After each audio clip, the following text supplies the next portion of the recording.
ನಿಯಮಿತ ಎಸ್ಎಸ್ಸಿ ಮತ್ತು ಆರ್ಆರ್ಬಿ ಪ್ರಸ್ತುತ ವ್ಯವಹಾರಗಳಿಗಾಗಿ ರೀಸ್ಟಾರ್ ಟಿವಿಗೆ ಸ್ವಾಗತ.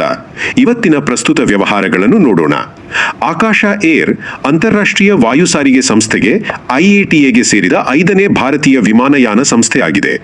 ರಾಕೇಶ್ ಜುಂಜುನ್ವಾಲಾ ಅವರು ಆಕಾಶ ಏರ್ಲೈನ್ಸ್ನಲ್ಲಿ 40% ಷೇರುಗಳನ್ನು ಹೊಂದಿದ್ದರು. ವಿರಾಟ್ ಕೊಹ್ಲಿ 624 ಇನ್ನಿಂಗ್ಸ್ಗಳಲ್ಲಿ ಅತಿ ವೇಗವಾಗಿ 28,000 ಅಂತಾರಾಷ್ಟ್ರೀಯ ರನ್ ಗಳಿಸಿದ ಆಟಗಾರರಾಗಿದ್ದಾರೆ. ರಾಷ್ಟ್ರಪತಿ ದ್ರೌಪದಿ ಮುರ್ಮು ಅವರ ಕುರಿತಾದ ತೆಲುಗು ಪುಸ್ತಕ ಅಗ್ನಿ ಸರಸ್ಸುಲೋ ವಿಕಾಸಿಂಚಿನ ಕಮಲಂ ಅನ್ನು ಯಾರ್ಲಗಡ್ಡ ಲಕ್ಷ್ಮೀ ಪ್ರಸಾದ್ ಬರೆದಿದ್ದಾರೆ. ಕೇಂದ್ರ ಸಚಿವ ನಿತಿನ್ ಗಡ್ಕರಿ ಅವರಿಗೆ ಲೋಕಮಾನ್ಯ ತಿಲಕ್ ರಾಷ್ಟ್ರೀಯ ಪ್ರಶಸ್ತಿ ನೀಡಿ ಗೌರವಿಸಲಾಗಿದೆ. ಹಿಮಾನ್ಶಿ ಟೋಕಾಸ್ ಜೂಡೋದಲ್ಲಿ ಜೂನಿಯರ್ ವಿಶ್ವ ಶ್ರೇಯಾಂಕದಲ್ಲಿ ಅಗ್ರಸ್ಥಾನಕ್ಕೇರಿದ ಮೊದಲ ಭಾರತೀಯರಾಗಿದ್ದಾರೆ. ಜನವರಿ 12 ಅನ್ನು ಸ್ವಾಮಿ ವಿವೇಕಾನಂದರ ಜನ್ಮದಿನದ ನೆನಪಿಗಾಗಿ ರಾಷ್ಟ್ರೀಯ ಯುವ ದಿನವನ್ನಾಗಿ ಆಚರಿಸಲಾಗುತ್ತದೆ. ಎಂಇಐಟಿವೈ ಸಂಸ್ಥೆಯು ಐಐಟಿ ಮದ್ರಾಸ್ನಲ್ಲಿ ಪರಂ ಶಕ್ತಿ ಸೂಪರ್ ಕಂಪ್ಯೂಟಿಂಗ್ ಸೌಲಭ್ಯವನ್ನು ಪ್ರಾರಂಭಿಸಿದೆ.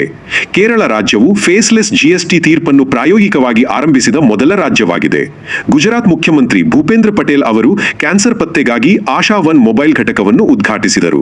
ಏಷ್ಯಾದ ಅತಿ ಉದ್ದದ 4.5 ಕಿಲೋಮೀಟರ್ಗಳ ಸರಕು ಸಾಗಣೆ ರೈಲು ರುದ್ರಾಷ್ಟ್ನ ಪರೀಕ್ಷಾರ್ಥ ಸಂಚಾರ ಯಶಸ್ವಿಯಾಗಿದೆ. ಭಾರತದ ಮೊದಲ ಮೆಗಾವ್ಯಾಟ್ ಗ್ರೀನ್ ಹೈಡ್ರೋಜನ್ ಸ್ಥಾವರವನ್ನು ಗುಜರಾತ್ನ ಕಾಂಡ್ಲಾದಲ್ಲಿ ಪ್ರಾರಂಭಿಸಲಾಗಿದೆ. ತಮಿಳುನಾಡಿನ ರಮೇಶ್ ಬುಡಿಯಾಲ್ ಏಷ್ಯನ್ ಸರ್ಫಿಂಗ್ ಚಾಂಪಿಯನ್ಶಿಪ್ನಲ್ಲಿ ಪದಕ ಗೆದ್ದ ಮೊದಲ ಭಾರತೀಯರಾಗಿದ್ದಾರೆ. ಎಸ್ಎಸ್ಸಿ ಮತ್ತು ಆರ್ಆರ್ಬಿ ಪರೀಕ್ಷೆಗಳಿಗಾಗಿ ರೀಸ್ಟಾರ್ಟ್ ಯೂಟ್ಯೂಬ್ ಚಾನೆಲ್ ಅನ್ನು ಫಾಲೋ ಮಾಡಿ.